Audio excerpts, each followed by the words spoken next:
Got a lot to see to the temple. You're captivated only by one relief.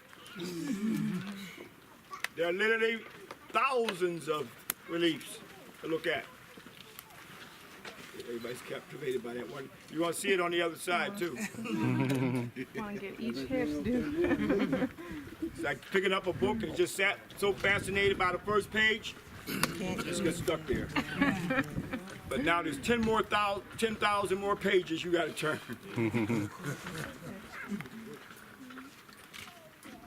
I decided to talk to you right here so it won't be in the sun and Ra shining down on you, giving that suckling kiss. And as I was saying on the bus, and I'll say it briefly for those of you who are on the SAR bus, that this temple goes back to a pre-dynastic time period, as Petrie calls it. And it's our ancestors who built temples as they came into what they could now call dynastic period, the archaic period. They built on temples. Some of the earliest history on this temple is during the time of the Shimsu Haru. The Shimsu Haru are the ones who built the Giza Plateau.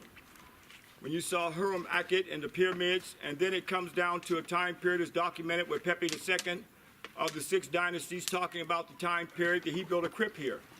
And Menkaperatuti Mays of the 18th dynasty also has an area, a crypt, where he also is documenting about the presence of this temple. I say all of that because when the Greeks came in and usurped the throne of ancient Kemet, they forced the artisans, the Kemetic artisans, to build for them.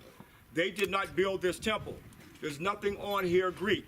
They were so captivated by the culture of Kemet that they took the culture of Kemet and here incorporated, it got the priests to tell the same story but using themselves. But the temple was already here. Now, when we look at the Ptolemies who came in, like Ptolemy I, one of the generals of Alexander after his death, he took this part of Egypt. He took Egypt. Other generals took other parts of the world that Alexander had conquered. And this is the time that started the Ptolemaic line. And they were here for 300 years.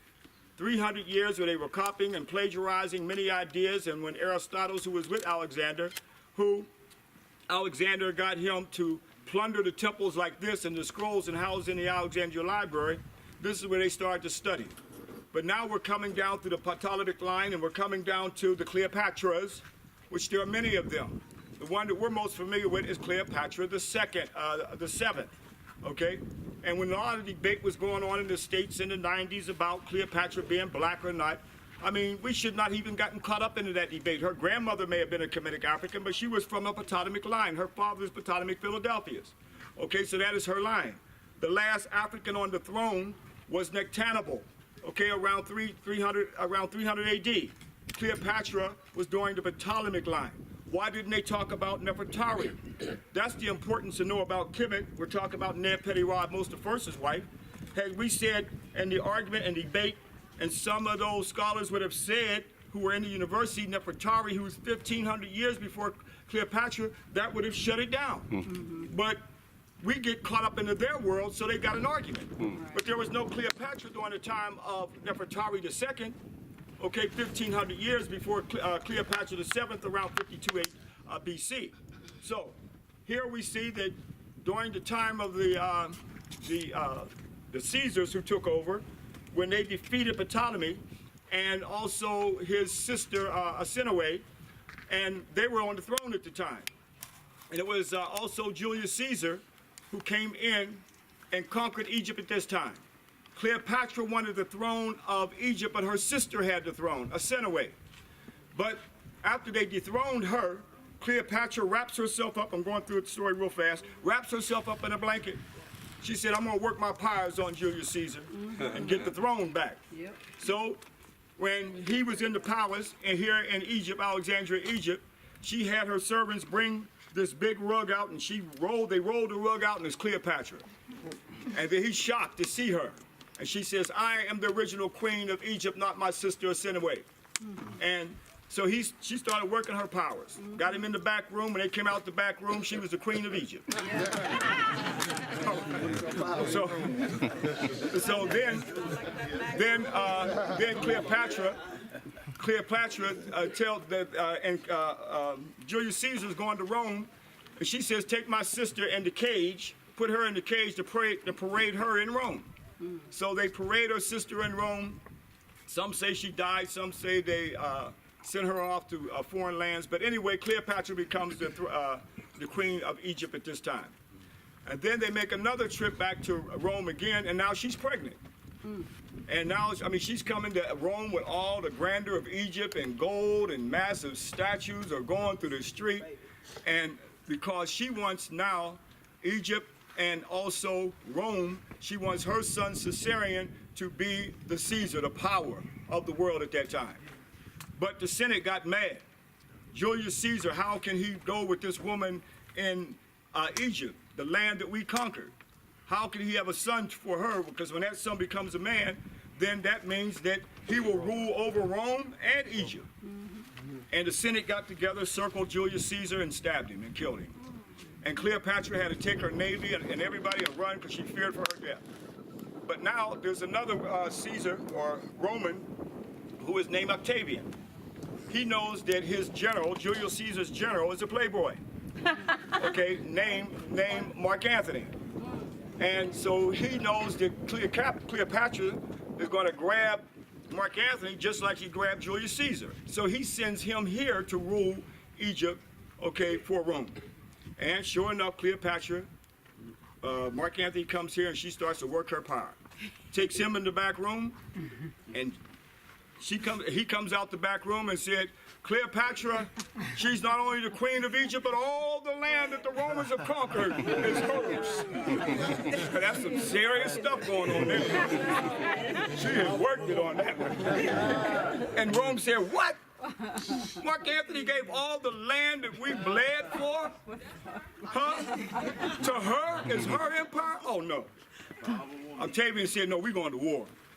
So he got his army, and he's got his navy. It's a naval war because it's the Mediterranean. And Mark Antony and Cleopatra, they got all their naval vessels together, and at Actium, okay, the Mediterranean, they have this major naval battle. And Cleopatra notices that Mark Antony's losing. So she takes off and gets her navy and goes back to Egypt. And Mark Antony looks and sees Cleopatra's escaping, and then he turns and leaves. So that gave the fact that that war was won by Octavian, so he continues on to Egypt.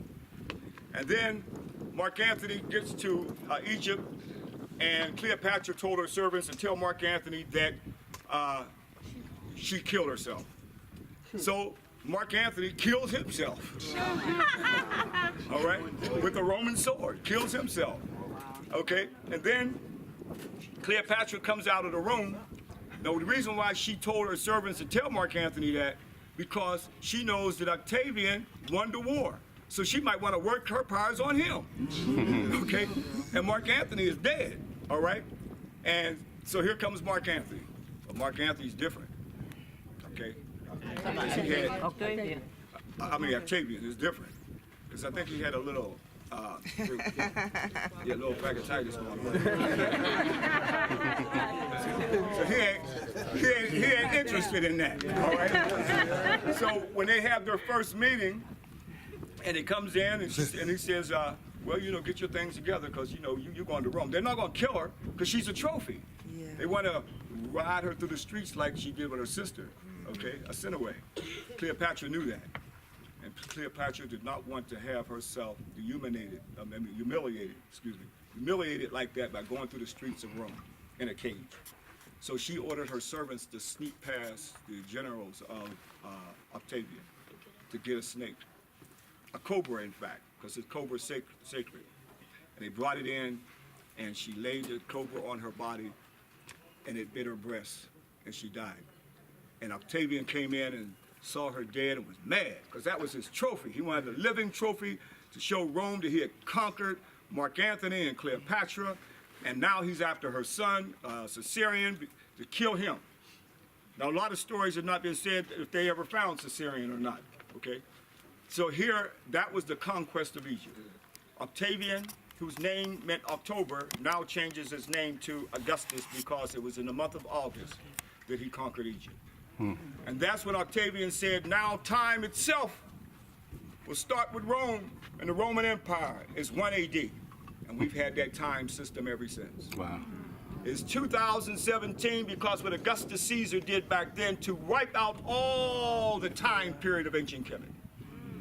and wiping out the time period of ancient Kemet, trying to erase the history. That's why some people said, how do you count time down and start back up? Yeah. Because of Augustus Caesar. And then that Serapis Jesus that they made, they attributed to him, which they took from Asar, Aset, and Naru in those ecumenical conferences, and the formulating a Western version of Christianity, and said that this is Jesus' birthday. No, the Serapis Jesus' birthday that they drew, the Romans drew from the Ptolemies, who started with the Serapis, and they made a Serapis Jesus, and took the idea of the Christ that we all have, meaning a Ka, a spirit, in all of us.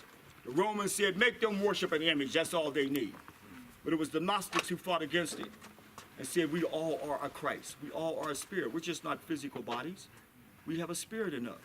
But the Romans feared that the people would know about this Ka, this spirit, they'd rise up and fight against tyranny and oppression with their spirit. So in understanding that's what it is when you rise up your Ka to fight against tyranny and oppression, like Malcolm X, he would be a Christ, because he rose up his spirit to fight against tyranny and oppression. Martin Luther King, I may not have gone along with his nonviolence, but he did put his spirit out there in the street. He knew he was going to die, so he rose up his spirit to fight against tyranny and oppression. That's what a Christ is. When they rose up their spirit to fight against tyranny and oppression, that's what the Romans feared. And they exterminated all the Gnostics who understood, who was a conduit, so to say, that was drawing from the ancient spiritual system of Kemet. And there they knew what the Romans were corrupting and creating. An antichrist. An antichrist is an anti-divine spirit, a thing that does not have a Ka. We are human, we spirit, we got a Ka. And they propped this Serapis Jesus up in front of us. And that's what we've had ever since. Every time you see a white European Jesus, you are looking at Serapis. And I feel that we, living in America, okay, 400 years of enslavement and only 150 years out of it, we are the people that's going to free the world because we know the beast. Yes, sir. Yes, sir. Yes, sir. So we are here for a reason. Yes, sir. We are the seed to bring this back in order again. We can only imagine what the world would be like if we understood what our ancestors were teaching, that we are a Ka, a spirit, where humanity would be at, how we would respect nature. They have no respect. Everything our ancestors dealt with, it had to be in harmony with nature. We wouldn't have polluted water. We wouldn't have polluted air. We wouldn't have all the global warming. We wouldn't have none of this stuff. But some barbarians who had no respect for Nutchit and all those elemental forces of life itself. Everything was about exploitation. We are the result of exploitation. That's why we were kidnapped from Africa. So all these things we got to understand, and these are the books in stone that connect us. So don't get caught up in the Cleapatra. Cleapatra, okay, she may have been a lineage down in there with Kemetic, but she was from the Ptolemaic line. But let's talk about the real indigenous rulers of Nefertari and Neb-Peri Mos I and Makari Hatshepsut. Then you can talk. But so many of us associate Cleopatra, that's where we started and ended. She's more closer to this world, the Western world, than she is with ancient Kemet. Yes, sir. Yes, sir. Even though she may have been the only one who could read Medu Neter. So let's go look at her on the side here. Wow. Look at her real quick. Wow.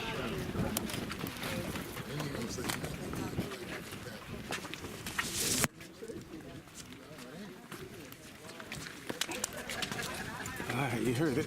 Going around the corner to look at Cleopatra. And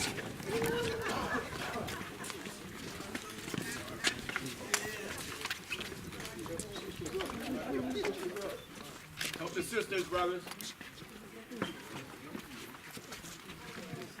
Remember, we deal with a goddess spiritual system.